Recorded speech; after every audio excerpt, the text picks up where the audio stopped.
Standard 13. Accounting Standard 13 talks about investments. ठीक है. Basically investments are two types. Investment कितने types के रहते हैं? दो. ठीक है. एक आपका फिक्स्ड और दूसरा आपका वेरिएबल. ये हो गया आपका फिक्स्ड. ठीक है. क्या बोलते हैं? फिक्स्ड. और यहाँ पे क्या हो जाएगा आपका? Variables. Accounting standard 13 talks about investment, talks about your investments. Investment दो टाइप्स के रहते हैं. एक आपका फिक्स्ड और दूसरा आपका वेरिएबल्स. ठीक है.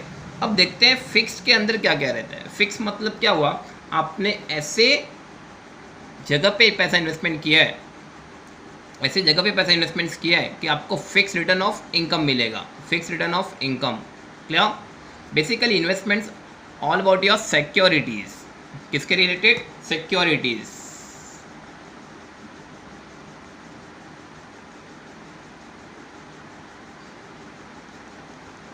सिक्योरिटीज. ठीक है. सिक्योरिटीज के भी टाइप्स रहते हैं. क्लियर? फिक्स मतलब आपको यहाँ पे फिक्स रिटर्न ऑफ इनकम मिलने वाला है. क्या वर्ड मैंने यूज़ किया? Fixed return of income. Fix return of income मिलेगा. क्लियर? एग्जाम्पल क्या हो सकता है? जैसे कि मेरा डिबेंचर. अगर आप किसी कंपनी का डिबेंचर खरीदोगे, तो उस पर आपको क्या मिलेगा? इंटरेस्ट मिलेगा. क्या मिलेगा? इंटरेस्ट. आणि ते काय असणार? फिक्स्ड. डिबेंचर हो गया. और क्या हो सकता है? गवर्नमेंट सिक्योरिटीज़ हो गया, बॉन्ड्स हो गए. ठीक है. तो ये सब क्या आपके fix return of income. Clear? जैसे आपने देखा रहेगा when you purchase a debenture, तो डिबेंचर के आगे ना रेट रहता है 6%, like 6% debenture, 7% debenture, 8% debenture. Internally आता है इंटरनल रिकन्स्ट्रक्शन. जब हम लोग डिबेंचर रीड करते थे तो उसके आगे रेट होता था 6%, 7%. That person indicate the rate of interest. 7% debenture हो गया. 7% डिबेंचर. तो you what is this is a rate of interest. क्या है ये तुम्हारा? Rate of interest. प्रत्येक वर्षी, एवरी ईयर. ठीक है. हर साल आपको 7% इंटरेस्ट मिलेगा. 7% इंटरेस्ट मिलेगा. किस पे? डिबेंचर पे. इसलिए बोला जाता है फिक्स्ड रिटर्न ऑफ इनकम. ठीक है. आपका डिबेंचर हो गया, गवर्नमेंट सिक्योरिटीज़ हो गए, बॉन्ड्स हो गए. क्लियर? यहाँ पे आपको फिक्स रिटर्न ऑफ इनकम मिलेगा. क्लियर? फिक्स्ड हो गया concept. Second one, variables. Is your variables. हाँ. और यहाँ पे लिखते हैं प्रेफरेंस शेयर्स. क्या बोल सकते हो आप? Preference share capital. ठीक है. प्रेफरेंस शेयर कैपिटल में भी आपने देखा रहेगा 8% प्रेफरेंस शेयर, 9% प्रेफरेंस शेयर. मतलब एवरी ईयर जो रेट है उसके हिसाब से क्या मिलेगा? इनकम मिलेगा, डिविडेंड मिलेगा, इनकम मिलेगा. किसको? जो बंदे ने परचेस किया है, इन्वेस्टमेंट्स किया है. क्या किया है? Investments. This all about your fixed. ठीक है. यहाँ पे फिक्स रिटर्न ऑफ इनकम रहेगा. क्लियर? अब आते हैं वेरिएबल्स. मतलब क्या? चेंजेस. फिक्स्ड का अपोजिट वेरिएबल्स. ठीक है. Best example you can give. यहाँ का इनकम वेरिएबल रहता है. इनकम चेंजेस या इनकम वेरीज बोल सकते हैं. ठीक है. वेरीज मतलब क्या होता है? चेंज. क्यों चेंज? बिकॉज यहाँ पे आपको इक्विटी शेयर्स पे रिटर्न मिलता है. किस पे मिलता है? Equity shares. ठीक है. अब क्यों इनका इनकम वेरिएबल रहता है? क्यों? Because they are the owner. ठीक है. अगर ज़्यादा प्रॉफिट हुआ तो इनको ज़्यादा इनकम होगा. कम प्रॉफिट हुआ तो इनको कम डिविडेंड मिलेगा. Basically what they get? Dividend. एक तरह का इनकम हो गया. वो भी क्या मिलता है? डिविडेंड. क्लियर? किस पे? इक्विटी शेयर्स पे। किस पे? इक्विटी शेयर्स पे। क्यों वेरिएबल रहता है? Because they are the owner, they are the owner. अगर ज़्यादा प्रॉफिट हुआ तो इनको ज़्यादा प्रॉफिट, ज़्यादा इनकम होगा, कम प्रॉफिट हुआ तो इनको कम डिविडेंड मिलेगा। क्लियर? और अगर लॉस हुआ तो they will get nothing, they will get nothing. Clear? So this is all about your fixed and variables, fixed and variables. Clear? One of the important things about this topic is that interest हमने देख लिया, यहाँ पे तो fixed है, यहाँ पे variable है। क्लियर? सबसे important point, interest is always calculate on nominal value, उसी को बोला जाता है फेस वैल्यू, उसी को बोला जाता है face value. Very very important interest, because ये सम है ना, एक्चुअली इजी है, बट यहाँ पे सबसे बड़ा मुद्दा क्या है पता है? कैलकुलेशन वाला पार्ट। कौन सा पार्ट? कैलकुलेशन। ठीक है, इंटरेस्ट आपको कैलकुलेट करने पड़ेंगे, यही सबसे बड़ा कॉन्सेप्ट है ये सम में। ठीक है, इंटरेस्ट, कौन सा वर्ड बोला मैंने? इंटरेस्ट। इंटरेस्ट किस पे कैलकुलेट होगा? नॉमिनल वैल्यू, याद रखना। क्लियर? फर्स्ट, सेकंड, ऑलरेडी मैंने आपको पीपीटी भेज दिया है इसका। इन पेमेंट मतलब इंटरेस्ट, ठीक है, कैलकुलेशन समझा हमको। Interest is paid to holder, interest is paid to holder of the security on the due date, on the due date। ठीक है, on the due date मतलब क्या हुआ? इंटरेस्ट किसको मिलेगा? जिस बंदे ने खरीदा है शेयर। होल्डर मतलब क्या हुआ? The person who hold the share, the person who hold the share, security मतलब शेयर्स। ठीक है, on the due date. Due date मतलब क्या हो? टाइम रहता है 6 महीने या 8 महीना, साल भर में आपको इंटरेस्ट मिलता है। ठीक है, तो जिस दिन जिसके पास जो शेयर्स रहेगा वही बंदे को इंटरेस्ट मिलेगा, वही बंदे को इंटरेस्ट मिलेगा। Clear? Holder we get the interest on the due date. इसका मतलब क्या हुआ? सपोज सुनो, इंपॉर्टेंट कॉन्सेप्ट है ये। मिस्टर एक्स हो गया, ये मिस्टर एक्स, ठीक है, इसने सेल किया शेयर, अपना शेयर सेल किया किसको? मिस्टर वाई को। बंदे ने सेल किया वाई को। ठीक है, अब कब भी सेल किया था? वो डेट क्या है? ये 5 जून को सेल किया, 5 जून को सेल किया। और इंटरेस्ट का डेट क्या है? इंटरेस्ट ड्यू डेट ऑन 16 जून। 16 जून को क्या मिलेगा? इंटरेस्ट मिलेगा। 16 जून को क्या मिलेगा? Interest. Again I am repeating, x ने बेचा वाई को, कभी बेचा? 5 जून को सेल कर दिया। ठीक है, इंटरेस्ट ड्यू डेट कभी होता? 16 जून। अब 16 जून को who is holding the shares? 16 जून को शेयर किसके पास है? वाई के पास है। किसके पास है? वाई के पास। मग इंटरेस्ट कोणाला भेटणार? वायला भेटणार, एक्सला नहीं। इंटरेस्ट कोणाला भेटणार? वायला। इंटरेस्ट किसको मिलेगा? वाई को, because he is holding the shares on the due date. Line समझा? सेकेंड लाइन, सेकेंड लाइन का ही कॉन्सेप्ट है। ठीक है, he is mister Y holding the security on the due date, तो इंटरेस्ट भी इसी को मिलने वाला है। क्लियर? कुछ जर्नल एंट्रीज हैं, कुछ जर्नल एंट्रीज हैं। ठीक है, वो हम लोग देखने वाले हैं। थर्ड, ये समझा अपने को, एक्स ने वाई को बेचा, ठीक है, 5 जून को, 16 जून को इंटरेस्ट मिलने वाला है, तो we will take mister Y. और next point is that transfer on due date, transfer on due date. ठीक है, इसका मतलब क्या होता है? सपोज एग्जाम्पल, ये कौन है? विराट कोहली। और ये कौन है? धोनी। ये कौन है? विराट कोहली। और ये कौन है? धोनी। ठीक है, विराट कोहली ने शेयर बेचा किसको? धोनी को। विराट कोहली ने शेयर सेल किया, किसको बेचा? धोनी को।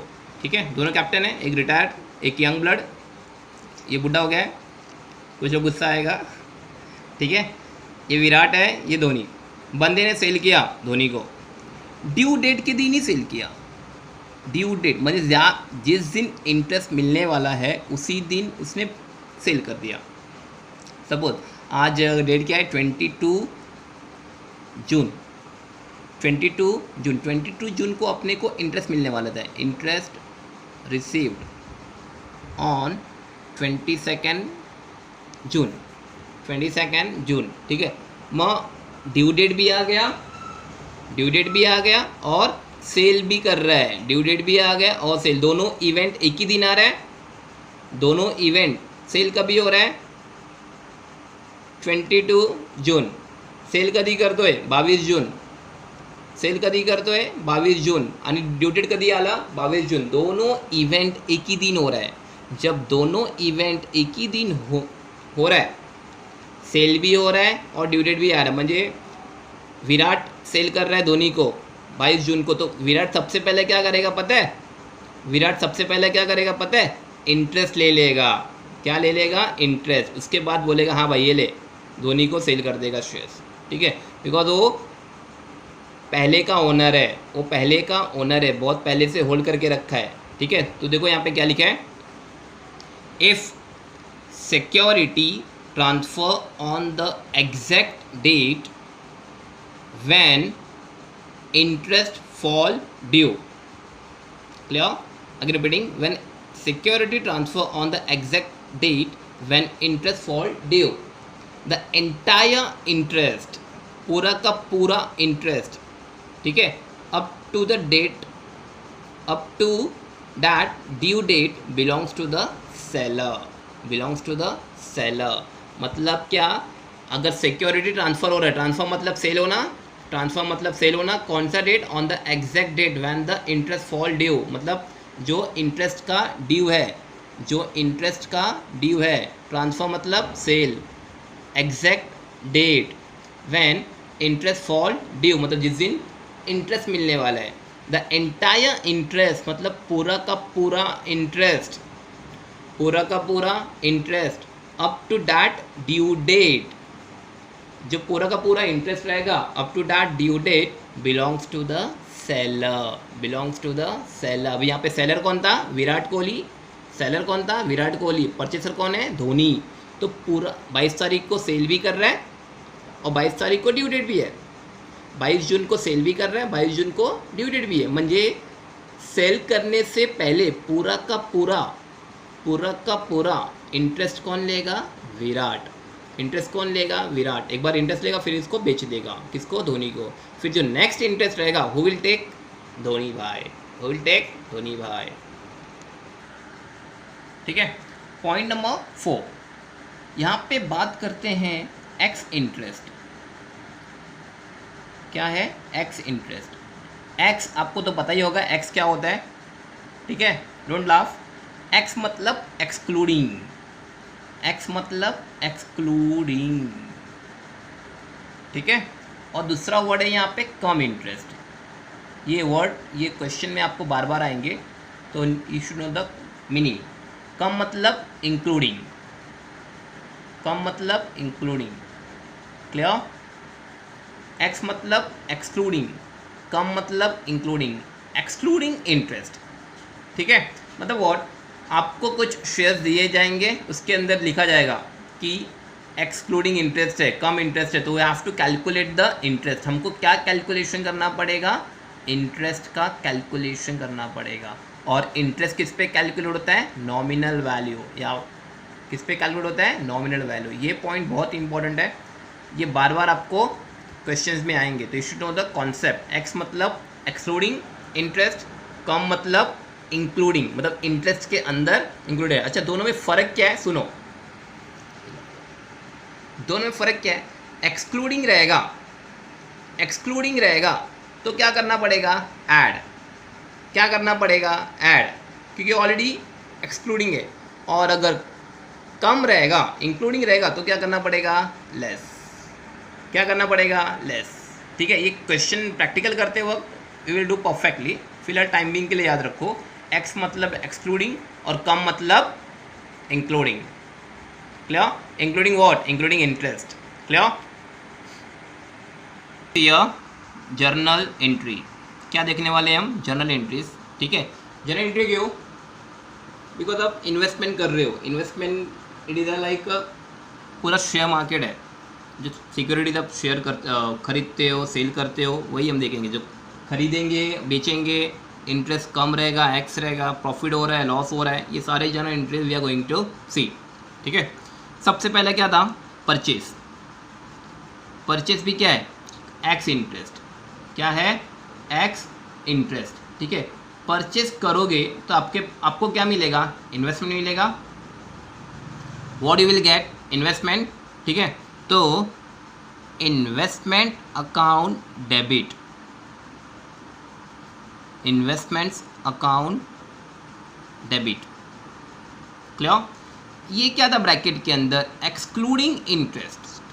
एक्सक्लूडिंग मतलब इन्वेस्टमेंट के अंदर जो आप खरीद रहे हो उसके अंदर इंटरेस्ट नहीं है। ठीक है, तो इंटरेस्ट आपको मिलेगा फिर, तो इंटरेस्ट क्या हो जाएगा, डेबिट। अच्छा, खरीद रहे हो तो पैसा जा रहा है। ठीक है, इंटरनल रिकंस्ट्रक्शन के टाइम भी बोला था, पैसा आया तो डेबिट और पैसा गया तो क्रेडिट। क्रेडिट मतलब टू, क्रेडिट म्हणजे टू, तो to bank account, to bank account. Clear? Getting? To bank account. Clear?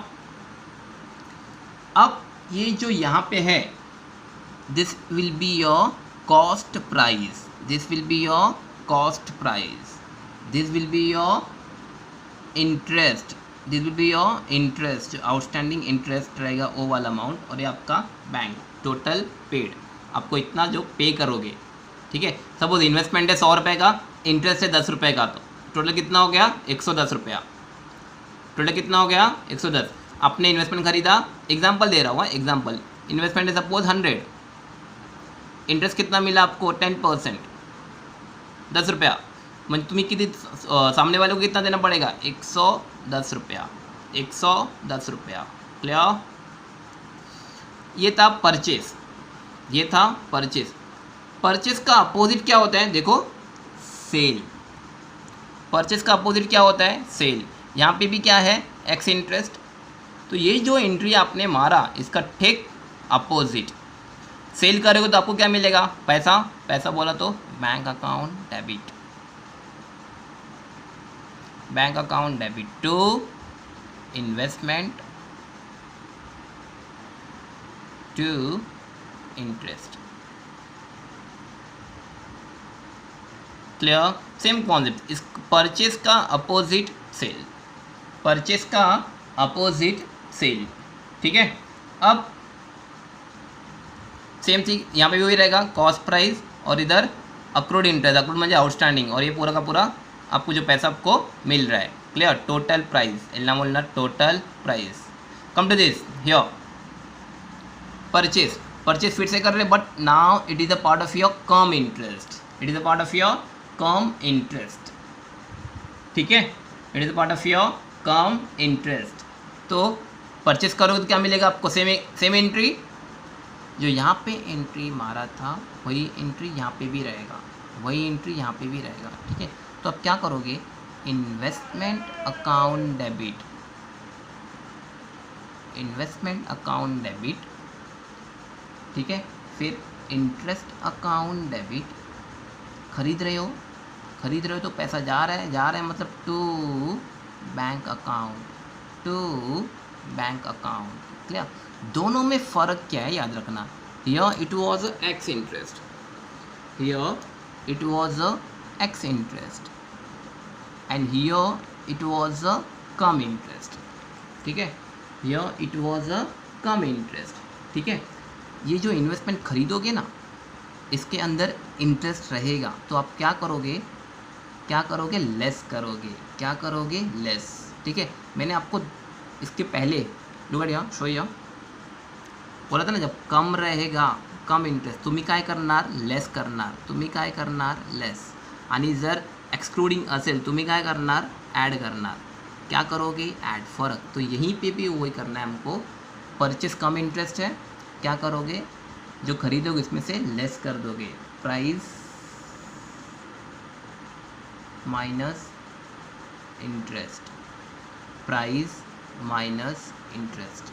ठीक है, फिर इंटरेस्ट वाला आपको ऐसे मिल जाएगा, आउटस्टैंडिंग इंटरेस्ट, और जो पे करोगे बैंक अकाउंट। ठीक है, तो यहाँ पे आपको माइनस करने की ज़रूरत नहीं है, because it was x.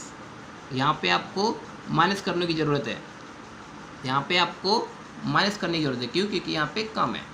Clear, same to same यहाँ पे जो कम इंटरेस्ट था इसका ठीक अपोजिट सेल, सेल क्या है, कम इंटरेस्ट, सेल क्या है, कम इंटरेस्ट। ठीक है, सेम एंट्री रहेगा, सेम पैसा, बेचोगे तो क्या मिलेगा आपको, पैसा, पैसा बोला तो bank, bank account debit to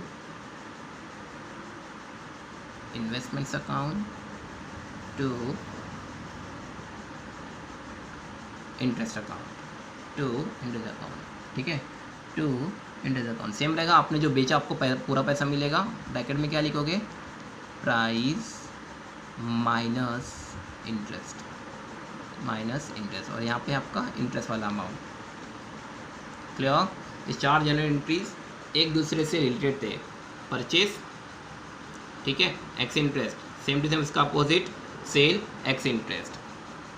बाद में कौन सा किया हमने, ये वाला परचेस कम इंटरेस्ट।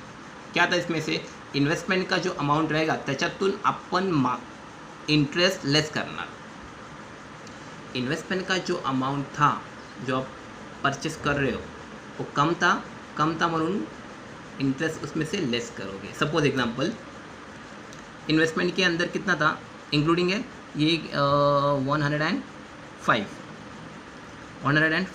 तो इंटरेस्ट अमाउंट कितना था, 5 रुपया, तो वो आपको लेस करके लिखना पड़ेगा, कितना हो जाएगा, 100, कितना हो जाएगा, 100, 5 रुपये इधर आणि 105 रुपया इधर।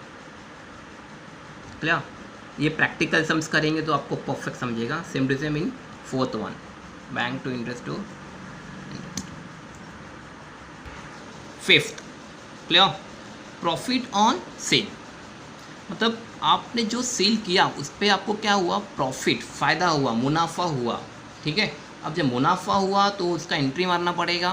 क्लियर, एंट्री क्या रहेंगे मुनाफे के, प्रॉफिट हुआ है, प्रॉफिट कहाँ पे रहता है, credit the income and gains, तो your investment account will be debited, entry will be investment account debit, investments account debit to profit and loss account. क्या था, profit and loss account, profit. Clear, अच्छा ये profit का हो गया, मानते हैं प्रॉफिट ऑन सेल। ठीक है, इसका opposite loss on sale, loss भी तो हो सकता है ना, loss on sale, sixth one, loss भी तो सकता है, तो इसका एंट्री क्या रहेगा, सिंपल सा लॉजिक, इसका opposite that would be the somewhere profit and loss account debit, profit and loss account debit, का debit, debit the expenses and losses, debit the expenses and losses to what, investment। Clear, entry number fifth, entry number sixth क्या था, profit and loss account debit to investments. ये 6 के 6 entries. Interest received on due date, म्हणजे तुम्हाला interest मिल रहा है, you are getting a interest कधी, ऑन ड्यू डेटला। ठीक है, ड्यू डेट एनीथिंग क्वार्टरली होता है, हाफ मंथली होता है। ठीक है, आपको मिल रहा है, क्या मिल रहा है, इंटरेस्ट। कहाँ पे आएगा, पैसा मिल रहा है तो क्या होगा, डेबिट, पैसा मिल रहा है तो क्या होगा, debit. Your entry bank account debit to interest, your entry bank. Why bank debit? Because you are getting a cash. Debit what comes in, credit what goes out. Bank account, debit to interest. Clear? ये था 7th normal. 8th interest transfer to P&L account. Clear? At the end of the year, at the end of the year, ठीक है, जब हम closing करेंगे अपना books of account, तो जो इंटरेस्ट रहेगा ना, इंटरेस्ट ते तुम्ही ट्रान्सफर करणार कुठे? P&L account. कुठे? P&L account. ठीक है. तो your entry interest account debit, interest account debit to profit and loss account, to profit and loss account. आप इंटरेस्ट ट्रांसफर कर रहे हो वह to the P&L account, to the P&L account. Your entry interest account debit to profit and loss account. ये almost सारे entries हो गए. एक दो एंट्रीज और हैं, वो हम क्वेश्चन सॉल्व करते हुए आपको बता दूंगा. This is all about your debenture. जो जनरल एंट्री किया हमने फ्रॉम 1 to 8, ठीक है, सारे के सारे डिबेंचर्स के रिलेटेड थे. डिबेंचर, गवर्नमेंट सिक्योरिटीज, इसके रिलेटेड थे. क्लियर? अब एक इम्पॉर्टेंट थिंग्स है, जब हम सेल करेंगे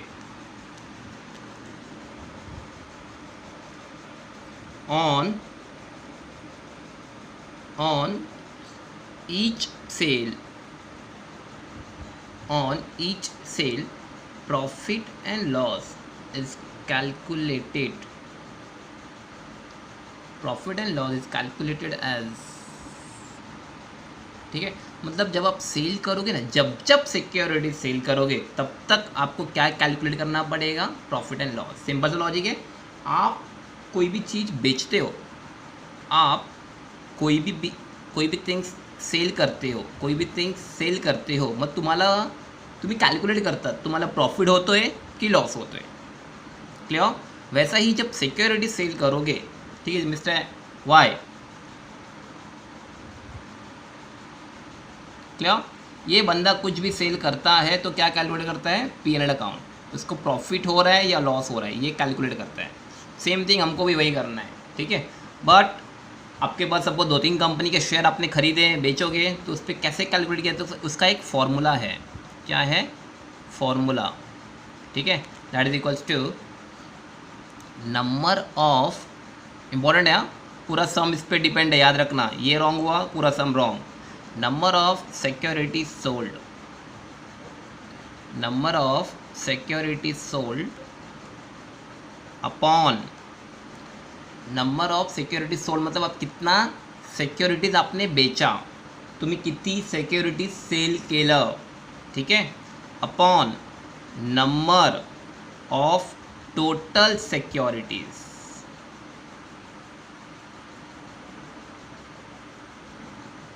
upon total securities.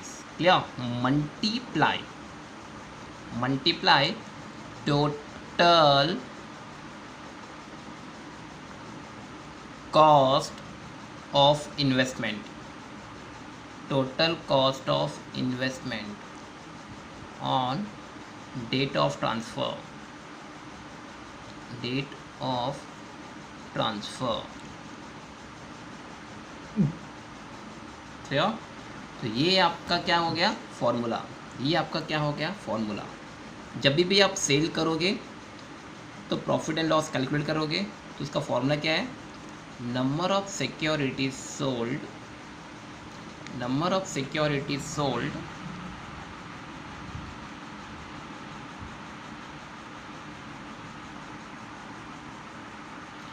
Number of security sold, मतलब जो बेचोगे, सोल्ड. इन एक वर्ड में कैसे याद रखने का? सोल्ड वाला ऊपर, सोल्ड वाला ऊपर, टोटल सिक्योरिटीज नीचे, टोटल सिक्योरिटीज नीचे, multiply by total cost on date of transfer. Date of transfer, ज्या दिवशी तुम्ही जे सेल करतात उस दिन इन्वेस्टमेंट का कॉस्ट कितना आपके पास अवेलेबल था.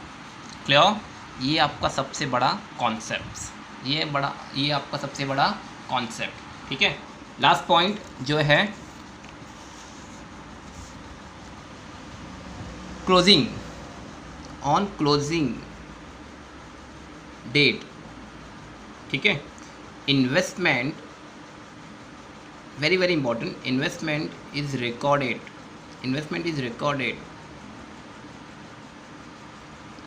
On closing date investment is recorded